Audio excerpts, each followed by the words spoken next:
بێمەوقع قسەکردن ئەمە دەستانە کێسی بازێ قسە لە بازێ جیا مەکە. یەکێکی تر لە ئافاتی زوان بێ احترامیە لە قسەی گەورە و بچووکە هەروە زوانی مناڵتێکی ڕیچەرموا قسەکە، هەروە زوانی پیاوتێکی ژنا قسەکە، هەروە زوانی ژن تەکی پیا قسەکە. ناسک و نارین تەکی پیاەکی ماقوڵا قسەکردن بێ احترامیە پێی. ڕق و کە لە ڕقانەوەکو پیاوەلتێکی ژنێکی محتەرەما قسەکردن بێ احترامیە پێی. ڕیچەرمیەک وەکی مناڵبانکەی عەرەب نییە، سەخافەت سەبووکی عەقڵە. یەکێکی تر لە ئافاتی زوان کە لە گشتیان خراوترە غەیبەتکردن. ئیتر غەیبەت چون فرە لەسەری قسەکریایە. من هەر ئام بەیتە شعرەیەژم کێ لە پاشملا حاکم سەر بڕێ کە هاتە ڕوو ناوێرێ قسەی دەربڕێ. غەیبەتچی هەر بۆ زەبوونی و نەبەسە قسەوێرێکە کردیە خاوانەکەی کەوتە دەرەم زەردەوێتەوە زوانەوە سێ لاڵەوێت. ئەوە زەعفێسی. دەنگ نییە لە خوار کەتە چۆن بکەین دامە بووینە خەسێک. یەک لەحزا گەر سکوتەکەین بۆ خشنجایران دەنگی بڵنگۆی خوار هەر لە وەختەوە شروعمان کردە قەتووە.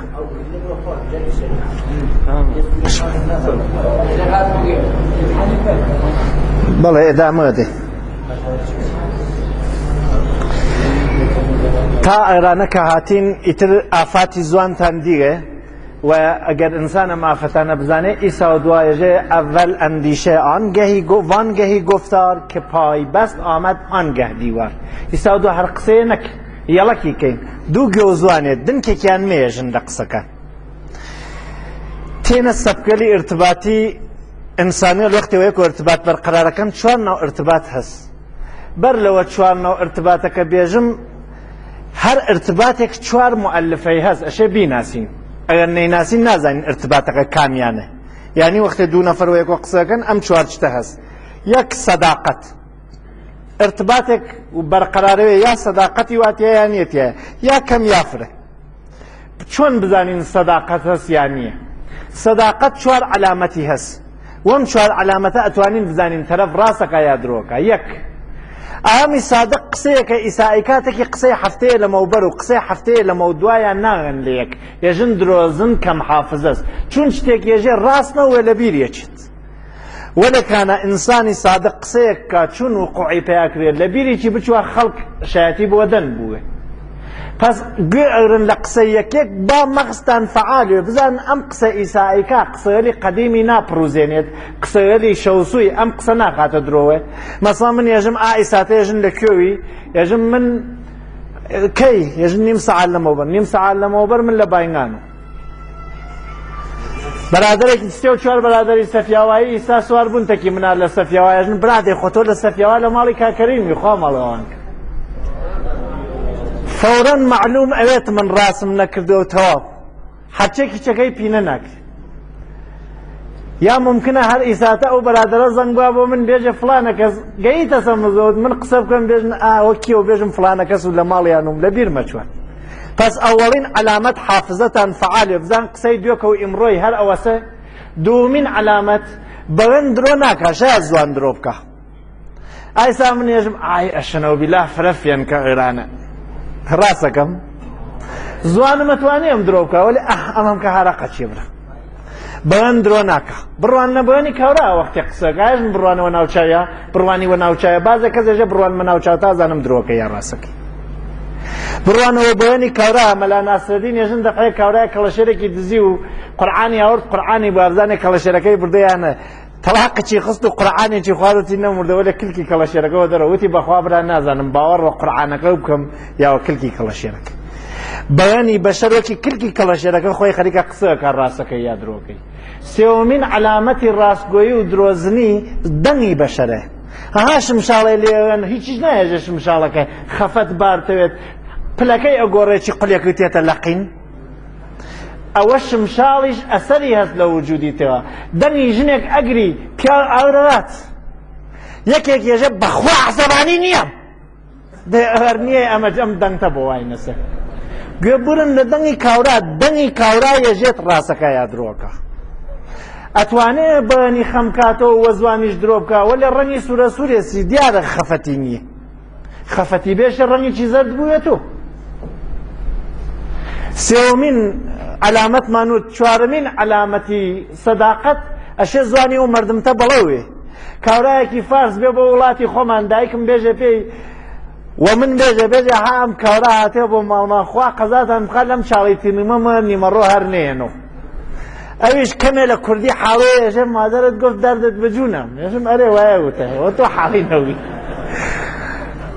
ئەشێ زوانی ئەو ملەتە بزانی ئەنا وەکی فیلمی چارخانە و نام چی و ئەیو نخود ڕاز نخود منزوری موادی مخدر ئەچیتە ناوی مکانیکل شتێک ێژن تۆ خەیاڵەکەی احترامتەرن وتیەسی خاص گۆڵی بووە ئەچیتە لای قاڵی فرۆش لای قەساو لای معلم هەر ملەتێک بۆ خۆیان ئەدەبیاتێکیانە ئەگەر گەرەکتانە گۆڵی تەرەفی مقابڵ نەخۆن لە ڕەنگی ئەو ملەتە با مشاورێکتان تەکاوێت تا بزانێت چی ێژن حاڵی بوون. ئەمە فعلەن بۆ سەداقەت ئەگەر فەردێک سەداقەتی بێم چواری واتیە. عنصری بعدی ارتباط سەراحەتە. بعضێک کەس سادقە وەلێکانە ڕۆشن قسە ناغا پیا سەری لێشێ وە بۆنەی مامۆ تۆ نەوایە ئەم بازە کارمە من لە تۆ قبول نەکرێژی دەی من کام کارم کرێت تۆ بێژە چیم کرێ برا تۆ هەرگلەیەکەی تو نایژی چیم کردێ ئەمە سەراحەتی نییە کاورە. ئاخر مامۆم چی کردێ بۆ تۆ واتەوە بۆنەی ئەوە منەوەخشی ڕۆشنی کەرەوە بۆم تا منیش لە ڕەنگی مامەم پیاوەتیە بکەم بێژە کامکاری چم خراوە تا ئەدامەی نم باوکێک بۆ مناڵەکەیژە ڕۆڵێکیان خوا قەزا و بخالێن بەخوا فرە خۆشتم گەرەکە خۆشگەرەک بوون حەقی مناڵەکانمانە حەق نییە قینتوێ لێ حتا ڕشتبایش بکە وەلێ ئەگەر دەفحەیە ئاواینەوە دەنگی بەرزێژیتی پیاوەتی بکە بێژە بۆ چیش خۆشگەرەکە هەرچەند ئەمە لازم نییە وەلێ ئەشێ بێژیتی نەوا قەرێلەوە بەر شەقێکی دایە لە کەوشەکانی دایکی لە دراکەوە فڕێدایەتە دەرتۆێژی خۆشتم گەرەکە چون ئەوی جێژە ها ئەو بابم 5 دقیقە لە مۆبەرتێکی دایکما شەڕی کرد منیش داگمە لە کەوشەکانی دایکم خۆشمی گەرەکە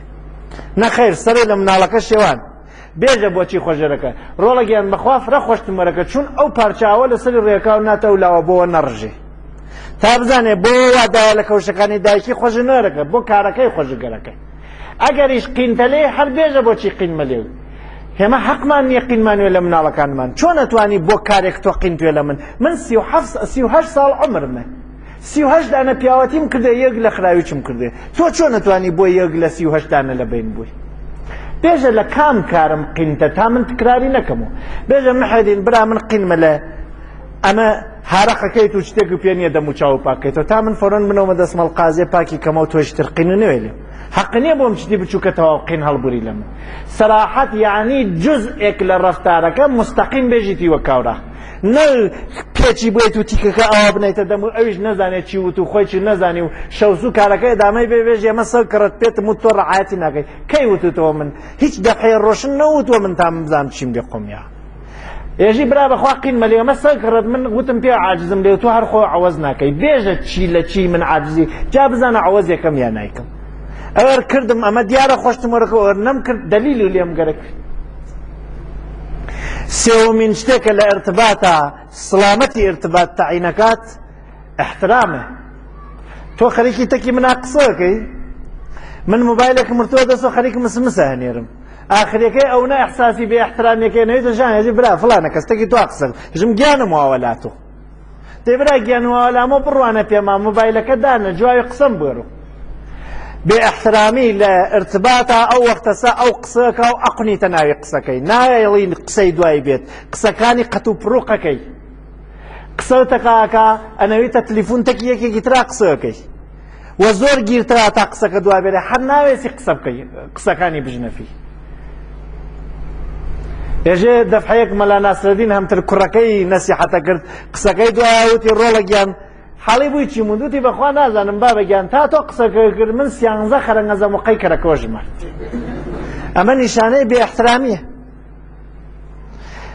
چوارمین شەرتی ئێرتبات ئەگەر قەرارە سالمیێت خودموختاریە ئەشێ لە ئێرتباتا من ئیجازەم بێ مەیلم بێ گوێنەرم مەیلم بێ گوێبورم و گوێنەرم غەیرە ئەز احترامە من وتمە گیانم ئاوەلاتەوە یعنی گوێئرم وەلێکانە خەریکم کارێترەکەم ئەمە بێ احترامیە ئەتوانی بێژی هەرچەند حەز ئەەکەم گوێبورم لە قسەکان و وەلێ متاسفانە ئایسا وەختم نییە من ئەشێ کارێتر ئەنجام بووم بوەخشە لە وەسەتی قسەکانە ناتوانم سوال جواب بۆمە معزەرەتم ئەس چون سوخەنڕانیە زەبتە کرێ ئیجازە بفەرمووی دوایی گوێی سوالەکان هەیە. ڕاستە تفی بەرەو ژووروا لە ناوی چاوی خۆمانە ئەگەر کەسێ احترامی کەسێ نەرێ بە احترامی و خۆی کردێ وەلێ من معزرەت خای یەکەم ئادابی ئەم جلساتمانە چون زەبتەکرێت بۆ کەسانێکە دوایی گوێرن من لە دووەسەتی سوخەنڕانیەکانە جوای سوال نادەمەوە معزرەت خای یەکەم هەم لە جەناب و هەم لە دۆستانی تریش. یەکێ لە ئادابی خودمختاری ئەوەسە ئەعلام بکەیوە تەرەف معزەرەت مەسایسا من ئەعلام کردوم بەرادەرم معزەرەت خای یەکەم شاید ئەو خۆری نەوێت ئەمە قەستی بێ احترامیم و ئەم نییە من ئیسا ناتوانم جواب بۆم و وەلێ ئەگەر ئەو قسەکە بکاو من هەر هیچ گوێ نەدەم ممکنە منیش بێ احترامیم کردوێ ئەیسا لە مزەوتەوە بەر لەوە بێمەبان لە بانی ماشینەکەم و یادداشتێک بنووسا دۆستێ لە دۆستانی خۆمان هەلە مزەوتە ئیساتە گەیی پێم حەزی کرد مەرحەبام بکەوتم معزەرەتم ئەس من ئیسا ناتوانم قسە بکەم چون وەختەکە کەماشێ بڕۆمە مزۆت لە اختیاراتم استفادە دەکەم ئەگەر ئەو ئەم اختیاری منەوە ڕسمیەت نەناسی ارتباطمان دوو قران ناشی ئەو گوێ ناتە ئەمە من ئەشێ ئارامشم بێت بەنابەرئین لە ارتباطە ئەتوانی لە اختیار و بۆ معزەرەت خایی بۆ قەتعی ارتباط استفادە بکەی ئەگەر تەرەف ئیجازەی نەداتۆ لە اختیار استفادە بکەی خودمختاریتی بە ڕسمیەت نەناسی ئەم چوارچتە عنصریە لێکن چوار سەبکی ارتباطی معرفیەکەن ارتباطی ئەوەڵ ارتباطی سالم یا متعادل صداقەتی واتیە سەراحەتی واتیە احترامی واتیە خودمختاری واتیە لە هەر ماڵێکاوێ پیاوەکە خراو ژنەکە خراو عشق بێت عشق نەوێت ئەگەر بە ئەم سەبکە ارتباط بەرقەرار بکەن گشتی دروستەوێتەوە خراویەکان لا چوە احترام بەرقەرارێتەوە عشقیش بە وجود دێت. ارتباطی دووەم ارتباطی پەرخاشگەرانەز یەک نەفەر ئەخورێتە یەکێکی تر حەملەی تێکا وەکی شەڕ لە شەڕا یەک نەفەر سادقانە جمێنەوەکە وانییە بێژی ئەمە جمێنەوە درۆکە تۆ تماشای دەنگی بکە چەنێ هەڵی وڕیگە تماشای کوتەکەکە بکەوە دەستیوە چۆن سوڕیەوە تماشا بکە تونی سەرای چۆنی پیاتێ کەلیمەکانی گوێ لێ بوو دەچەنێ مزەخرەفن ئەمە دیارە گەرە کێسی سادقانە بگێتە تۆ دەتەکە پس سەداقەتی کامڵە ئەمما نەقسێکی تری واتیە نەقسەکەی چییە؟ ئەمەسە کە سەریح نییە ئێژێ پێوچی ئێژێ بەخوا دێم زکوێ دڕم تێ دووشە قەزەودەکە و بەرتەوە ڕاستیە کرد چۆن سکتی نەدڕی ئێژێ دێم خاکتان وەتورەکەی کێشم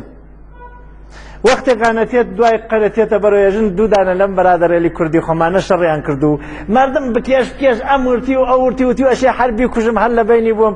گشتیان شەکەت کردوتی و کورە بەریان زان چی پێکە خاڵە بەریان گشتمانیان شەکەت کرد چوە بەرەوەتی و برا تۆ ێژی چی وتی و من هیچ ئەی تۆ ێژی چی تی دێ منیشی تی دێ ئابەستیانێ بابڕ